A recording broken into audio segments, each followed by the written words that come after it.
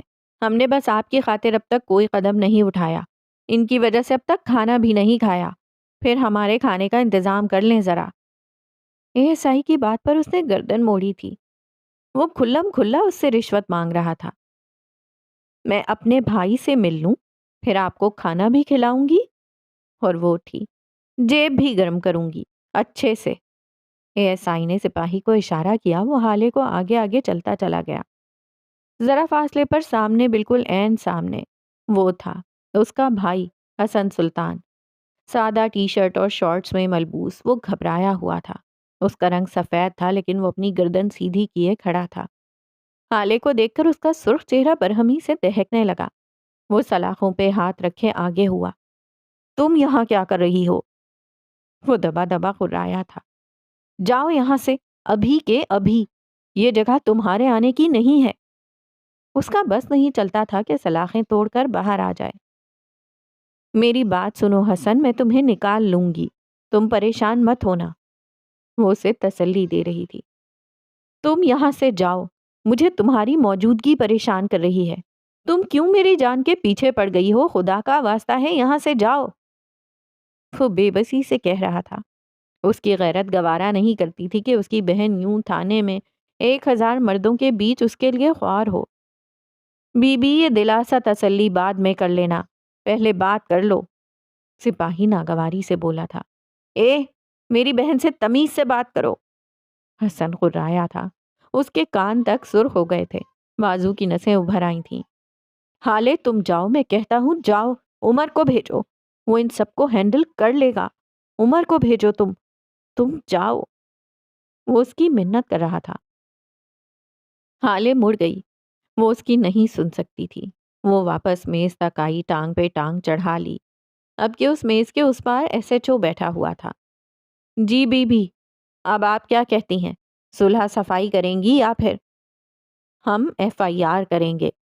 مشتعل دانش آگے آیا۔ میرے بیٹے کو مارا پیٹا ہے، ارے جانوروں کی طرح ہاتھ چلتے ہیں اس کے بھائی کے، اوپر سے میرے بیٹے کی امپورٹڈ بائک بھی چوری کی ہے اس کے بھائی نے۔ ہم FIR کے بغیر ٹلیں گے نہیں۔ وہ بلند آواز میں انگلی اٹھائے دھمکا رہا تھا۔ حالے نے سکون سے ان کو دیکھا۔ میں بھی FIR کروں گی۔ SHO کی جانب مڑی۔ کاٹیں FIR میری، گاڑی گمشدہ ہے میری، اور میرا شک ان کے بیٹے نبیل پہ ہے، اور اس کے ساتھ ان دونوں کے بیٹے۔ ہاتھ سے بینچ پر بیٹھے دونوں آدمیوں کی طرف اشارہ کیا۔ جواد اور احمد، یہ دونوں بھی شامل تھے۔ کاٹیں FIR، جلدی کریں۔ یہ اگر میرے بھائی کے خلاف ایک FIR کٹوا رہے ہیں تو میں 10 کٹواؤں گی۔ میرا بھائی تھانے میں ہے تو ان کے بچے بھی بغیر AC اور مچھروں میں سوئیں گے۔ آج جمعہ ہے، کل کورٹ بند ہے، 2 دن بعد کھلے گا، پھر دیکھیں گے کہ کس کے حق میں فیصلہ ہوتا ہے۔ یہ کوئی 22-23 سالہ الہڑ لڑکی نہیں لگ رہی تھی، یہ سنجیدہ، معاملہ فہم اور کائیاں تھی۔ SHO نے مقابل لوگوں کو دیکھا۔ وہ بازی کے پلٹ جانے پر جتنا حیران ہوتے اتنا کم تھا۔ دیکھیں، ٹھیک ہے، آپ کے بھائی پر FIR نہیں ہوگی، ان میں سے ایک نے کہنا شروع کیا، لیکن آپ کے بھائی کو ہمارے لڑکوں سے معافی مانگنی ہوگی اور آئندہ اس قسم کی حرکتیں نہ کرنے کا وعدہ کرنا ہوگا۔ حالے نے سینے پہ بازو باندھ کر ان کو سکون سے دیکھا۔ ٹھیک ہے، وہ معافی مانگ لے گا، وہ کہتے ہوئے اٹھی۔ SHO کی جانب دیکھا اور پھر ان تینوں کی جانب دیکھا۔ وہ معافی مانگ لے گا اور اس کے بعد میں ایک الگ FIR کروں گی اور اس میں لکھواؤں گی کہ جب میں اپنے بھائی کا میچ دیکھنے گراؤنڈ گئی تب آپ کے تینوں بچوں نے مجھے ہراساں کیا، میرے ماضی اور مستقبل کے حوالے سے نازیبا باتیں کی، ایک ہجوم کے سامنے میرے کردار کی بات کی گئی، اور اگر FIR نہ کاٹی گئی تو میں یہی ویڈیو بنا کر سوشل میڈیا پر لگاؤں گی، اور آپ کے بچے ہیراسرز کے طور پر جانے جائیں گے۔ ان کی فیمیل دوستیں ان کا بائیکاٹ کر دیں گی۔ ان کے میل دوست ان سے ملنے سے کترائیں گے۔ آپ کے بچے، وہ ان کی آنکھوں میں دیکھتے ہوئے ٹھنڈے پرسکون لہجے میں کہہ رہی تھی، برباد ہو جائیں گے۔ میں ان کا فیوچر برباد کر دوں گی۔ لیکن خیر، فی الحال معافی ضروری ہے۔ ایس ایچ او صاحب، پلیز میرے بھائی کو بلوا دیں۔ وہ آخر میں معصومیت سے بولی، ہم بات ختم کرنے کو تیار ہیں، بس ہمارے بچوں کا نام نہ آئے۔ ان تینوں نے ایک ساتھ ہتھیار ڈالے تھے۔ ہالے مسکرائی۔ ایس ایچ او کے چمچے نے گلا کھنکار کر ان کو اپنی جانب متوجہ کیا۔ آپ دونوں بس اپنی بات کریں گے یا صاحب کے چائے پانی کا انتظام بھی کریں گے؟ اتنی دیر سے صاحب کو بٹھا رکھا ہے، تم لوگوں کا نوکر ہے کیا؟ ہاں ہے نوکر، عوام کا نوکر ہی تو ہے۔ ابھی ان میں سے کوئی کچھ کہتا جب اپنے عقب سے آتی آواز پر سب ٹھٹک گئے۔ وہ عمر حیات تھا۔ صبح والی کف شرٹ میں ملبوس اس کا چہرہ سپاٹ تھا۔ حالے کو وہاں دیکھ کر اس کے جبڑے کی رگیں تک تن گئی تھیں۔ وہ یہاں موجود واحد عورت تھی۔ زندگی میں پہلی بار عمر کو حالے کی موجودگی بری لگی تھی۔ وہ آگے آیا، اس کے لیے کرسی رکھی گئی۔ ایس ایچ او آگے پیچھے گھومنے لگا۔ حسن کو باہر لایا گیا۔ وہ جیسے ایک پیر پہ کھڑا رہا۔ تھوڑی دیر بعد وہ حسن کو چھڑوا کر باہر لے آئے تھے۔ عمر کے تاثرات سپاٹ اور سخت تھے۔ وہ دونوں اپنی گاڑی کی جانب جا رہے تھے۔ حسن ان کے آگے تھا۔ باہر سڑک پر آ کر اس نے حالے کو کوہنی سے کھینچ کر گاڑی کے ساتھ لگایا۔ یہاں کافی اندھیرا تھا۔ یہ جگہ تھانے سے ذرا آگے تھی۔ کس کی اجازت سے آئی تھی یہاں؟ اس نے ایک ایک لفظ چبا چبا کر پوچھا۔ میں نے کال کی تھی، وہ بدقت بول پائی۔ کتنے مرد تھے وہاں جانتی ہیں؟ کیسی نظر تھی ان کی؟ جرت کیسے ہوئی آپ کی؟ وہ بلند آواز میں چلایا۔ حالے بس اس کو دیکھے گئی۔ یہ عمر نہیں تھا، یہ عمر ہو ہی نہیں سکتا تھا۔ عمر کبھی حالے پہ چلا نہیں سکتا تھا۔ میں تمہاری پابند نہیں ہوں، جہاں میرا دل چاہے گا جاؤں گی۔ میرے شوہر بننے کی کوشش مت کرو، مت بھولو یہ کاغذی رشتہ ہے۔ وہ بھی اپنے نام کی ایک تھی۔ اسی کے لہجے میں جواب دیتی اپنا بازو چھڑوانے لگی۔ حسن بس ان کو دیکھتا رہا۔ وہ بکواس بند کریں، اس نے انگلی اٹھا کر وارن کیا۔ اس وقت میرا دماغ سخت گھوما ہوا ہے، میں آپ کی کوئی بکواس سننا نہیں چاہتا۔ مجھے بس یہ بتائیں کہ آپ کی جرت کیسے ہوئی یہاں آنے کی؟ میں بھونک کر گیا تھا نا، بولا تھا نا میں نے، کچھ بھی ہو تو مجھے کال کرنا۔ سمجھ نہیں آتی؟ دماغ میں کچھ گھستا نہیں ہے؟ وہ سرخ آنکھیں لیے بلند آواز میں بول رہا تھا۔ کوہنیاں اب تک جکڑ رکھی تھیں۔ میری بہن سے اس طرح بات مت کرو۔ نفتن وہ دونوں ٹھٹکے۔ وہ دونوں حسن کی موجودگی کو فراموش کیے ہوئے تھے۔ وہ سرخ سنجیدہ آنکھیں لیے آگے آیا۔ عمر متعجب تھا۔ حالے کی کوہنیوں پر اس کی گرفت ہلکی تھی۔ حسن نے ایک جھٹکے میں اس کا بازو آزاد کروایا۔ تم بیچ میں مت آؤ، میں اپنی بیوی سے بات کر رہا ہوں، عمر نے ناگواری سے ٹوکا۔ تمہاری بیوی ہونے سے پہلے وہ میری بہن ہے، اور میری بہن سے اس طرح بات مت کرو۔ وہ تمہاری بیوی ہے، غلام نہیں۔ نہ ان دونوں کی طرح اس کا لہجہ بلند تھا، نہ اس میں کوئی طنز تھا۔ وہ بس حالے کا بازو پکڑے کھڑا تھا اور وہ شل سے اس کے ساتھ کھڑی تھی۔ جو بھی مسئلہ ہے گھر جا کر سلجھاؤ، لیکن میری بہن سے اس طرح بات کی تو مجھ سے برا کوئی نہیں ہوگا۔ وہ تنبیہ کرتے ہوئے سنسان سڑک پر آگے بڑھ گیا۔ حالے نم ہوتی آنکھوں کے ساتھ اس کے پیچھے جانے لگی۔ عمر گہری سانس بھرتا اپنا غصہ قابو کرتا ان کے پیچھے چلنے لگا۔ سڑک پہ چلتے حسن کے قدم شکستہ اور خوفزدہ تھے۔ نہ جانے کیوں ایک خالی پن سا تھا جو دل کو جکڑ رہا تھا۔ یہی حال حالے کا بھی تھا۔ اس کا دل کیا تھا وہ حسن پر آئی سب تکالیف خود پر لے لے۔ یہ وہ بچہ تھا جسے ماں کی طرح پالا تھا۔ اپنا وقت، پیسہ، جذبات سب اس پر خرچ کیا تھا۔ ایسا نہیں تھا کہ ان کے درمیان لڑائی نہیں ہوتی تھی، لیکن ایسا بھی نہیں تھا کہ صلح نہ ہوتی ہو۔ وہ تیز تیز قدم اٹھاتا غیر متعین کردہ سمت کی طرف جا رہا تھا۔ آئی ایم سوری حسن، اپنے پیچھے سے آتی حالے کی آواز پہ وہ لمحے بھر کو رکا۔ ان کے پیچھے مناسب فاصلے پہ چلتا عمر بھی رکا۔ حسن کی آنکھیں اس نیم اندھیرے میں بھی زخمی سی لگتی تھیں۔ وہ بچہ بہت ہرٹ لگتا تھا۔ تم سوری نہیں ہو حالے، وہ عجیب سے لہجے میں تھا۔ اور اگر ہو تو کس کس بات کے لیے؟ آنسو بہنے لگے۔ وہ 16 سال کی عمر میں 4 گھنٹے تھانے رہ کر آیا تھا۔ وہ ڈرا ہوا تھا، خوف زدہ تھا۔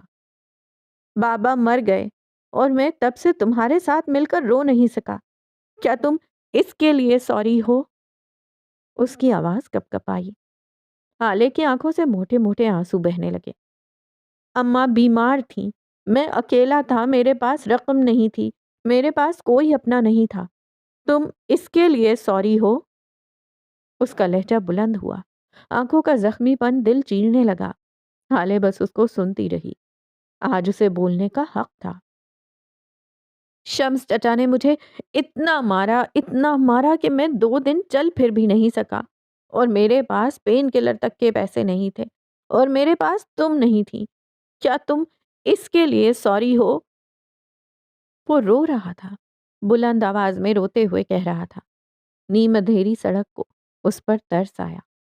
میرے باپ کا قتل ہوا تھا، یہ جاننا میرا حق تھا، لیکن تم نے چھپایا۔ کیا تم اس کے لیے سوری ہو؟ برونو مر گیا، میں ایک بار پھر اکیلا ہو گیا، بھری دنیا میں بالکل اکیلا، اور تم تب بھی میرے ساتھ نہیں تھی۔ تم مجھے اپنا بیٹا کہتی تھی اور تم نے مجھ پہ ہاتھ اٹھایا۔ کیا تم ان سب کے لیے سوری ہو؟ اس کی ہچکیاں بند گئی تھیں، روتے ہوئے اس کی آواز کانپ رہی تھی، آنکھیں سرخ غمزدہ تھیں۔ سب کہتے تھے یہ لڑکی ہے اور اس کے پاس تم سے زیادہ آزادی ہے، تم سے زیادہ پیسہ ہے، تمہارے گھر والے اس سے تم سے زیادہ پیار کرتے ہیں، لیکن میں کبھی تم سے جیلس نہیں ہوا۔ کوئی بہنوں سے جیلس ہوتا ہے کیا؟ سب نے مجھے تمہارے خلاف کیا، لیکن میں تمہارے ساتھ کھڑا رہا۔ سب تمہارے خلاف بولتے تھے، میں تمہارے حق میں بولتا تھا، اور تم نے کہا میں مر جاؤں۔ اس کی آواز زکام زدہ تھی، وہ بمشکل بول رہا تھا۔ آنسو جیسے آج نہ بہے تو پھر کبھی نہیں بہیں گے۔ حالے بس مغموم سے اس کو دیکھ رہی تھی، اس کا دل ٹوٹ رہا تھا، روح قبض ہو رہی تھی۔ میں تم سے محبت کرتا تھا اور تم نے کہا کہ تم مر جاؤ، تم نے کہا خدا کرے تم مر جاؤ حسن۔ کیا کوئی اپنے بیٹے کو ایسے کہتا ہے؟ وہ چلایا۔ تم کہتی ہو تم سوری ہو، لیکن تم کہتی ہو حسن مر جائے۔ میں تمہاری کس بات پہ یقین کروں؟ وہ بے بسی سے کہہ رہا تھا۔ یکدم حسن نے اپنی آنکھیں صاف کی۔ اور اب اگر تم سوری ہو بھی تو مجھے فرق نہیں پڑتا، وہ تلخی سے بولا۔ حالے نے قدم اس کی جانب بڑھائے، فاصلے اس نے بڑھائے تھے، ختم بھی اسی کو کرنے تھے۔ مجھے تمہاری ضرورت نہیں ہے، مجھے تم نہیں چاہیے ہو، مجھے کوئی نہیں چاہیے، وہ درد سے پھٹی ہوئی آواز میں چلایا۔ حالے بس خاموش قدم اس کی جانب بڑھاتی رہی۔ تم جاؤ اپنے شوہر کے ساتھ رہو، میرا کیا ہے؟ میں تو تمہارے لیے مر گیا نا، میرے قریب مت آؤ۔ وہ غرایا۔ میں تم سے نہیں ملنا چاہتا، آئندہ میرے سامنے بھی مت آنا، ہم دونوں بہن بھائی نہیں ہیں۔ حالے اس کے بالکل قریب آ کر رکی۔ وہ اس سے چھوٹا تھا، لیکن اس کا قد حالے سے بڑا تھا۔ وہ اس کا بھائی تھا، اس کا محافظ۔ تم بہت بری بہن ہو، بہت بری ماں ہو۔ تم نے کہا تھا حسن مر جائے، تم دیکھنا حسن مر جائے گا، وہ درد سے کہہ رہا تھا۔ حالے نے خاموشی سے اپنے دونوں بازو اس کے گرد حمائل کر دیے اور سر اس کے سینے پہ رکھ دیا۔ حسن بولتے بولتے رک گیا، لفظوں نے مرتے دم کی آخری ہچکی لی اور دم توڑ دیا۔ یکدم وقت رک گیا، تھم گیا۔ عمر حیات نے طنزیہ سر جھٹکا۔ Melodrama. I am sorry Hasan, I am sorry, ہر چیز کے لیے سوری۔ میں تم سے دور رہی اس کے لیے سوری، برے وقت میں تمہارا ساتھ نہیں دے سکی اس کے لیے سوری۔ وہ روتے ہوئے اس کے سینے سے لگی کہے جا رہی تھی۔ حسن شل کھڑا رہا۔ مجھے لگا میں سرمئی سے سیاہ ہو جاؤں گی اور تم مجھے ڈسون کر دو گے۔ میں ڈر گئی تھی، میں تمہیں کھونے سے ڈر گئی تھی۔ میں فیری ٹیل کی شہزادیوں کی طرح چالوں کا حصہ بن گئی تھی۔ مجھے لگا میں ان سب میں تمہیں کھو دوں گی۔ میں تمہیں کھونا نہیں چاہتی تھی۔ آئی ایم سوری۔ وہ بلک بلک کر رو رہی تھی۔ حسن نے مدد طلب نظروں سے عمر کو دیکھا۔ عمر نے باقاعدہ لعنت بھیجنے والے انداز میں منہ پھیر لیا۔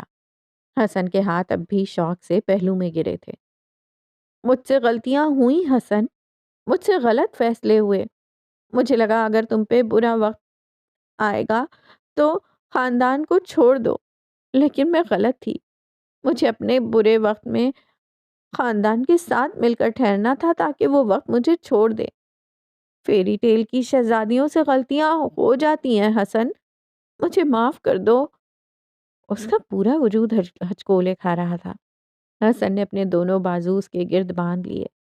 وہ اس سے چھوٹا تھا، لیکن یہ بازو میں مضبوط تھے، محافظ تھے۔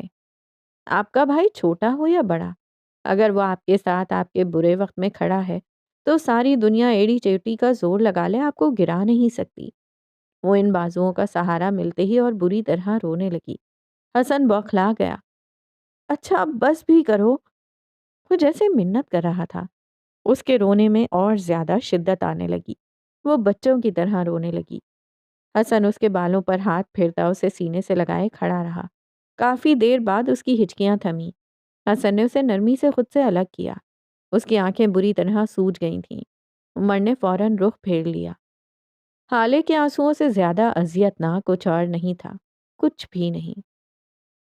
کیا تمہیں تمہارے شوہر نے بتایا ہے کہ رونے کے بعد تم کتنی بری لگتی ہو؟ وہ سنجیدگی سے پوچھ رہا تھا۔ حالے نے خفگی سے اس کو دیکھا۔ باقی کا میلو ڈرامہ گھر چل کر لیں؟ عمر کی تپی ہوئی آواز پر ان دونوں نے مڑ کر دیکھا۔ کیا آج رات میں تمہارے گھر پہ سو سکتا ہوں؟ حسن نے اس کو دیکھتے ہوئے کہا۔ ہرگز نہیں، عمر نے دندہی سے کہا۔ بہت بہت شکریہ تمہارا۔ اپنے ملازمین سے کہو کھانا اور بستر تیار رکھیں۔ حسن سلطان آج جلدی سونا چاہتے ہیں۔ وہ عمر کے قریب آیا۔ اور ہاں، صبح صبح مجھے کسی قسم کا شور و غل نہیں پسند، تو خیال رکھنا، ورنہ ابھی تک تم حسن سلطان کے قہر سے واقف نہیں ہو۔ چلیں بہنا؟ آخر میں اس نے حالے کو دیکھ کر پوچھا۔ وہ مسکرا دی۔ ایک سیر تھا تو دوسرا سوا سیر۔ حسن نے حالے کا ہاتھ پکڑا اور آگے آگے چلنے لگا۔ عمر کلستا رہ گیا۔ کیا تمہیں ایک مرد کا ناز سمجھ نہیں آتا؟ وہ بلند آواز میں چلایا۔ حسن ہاتھ جھلاتا آگے بڑھ گیا۔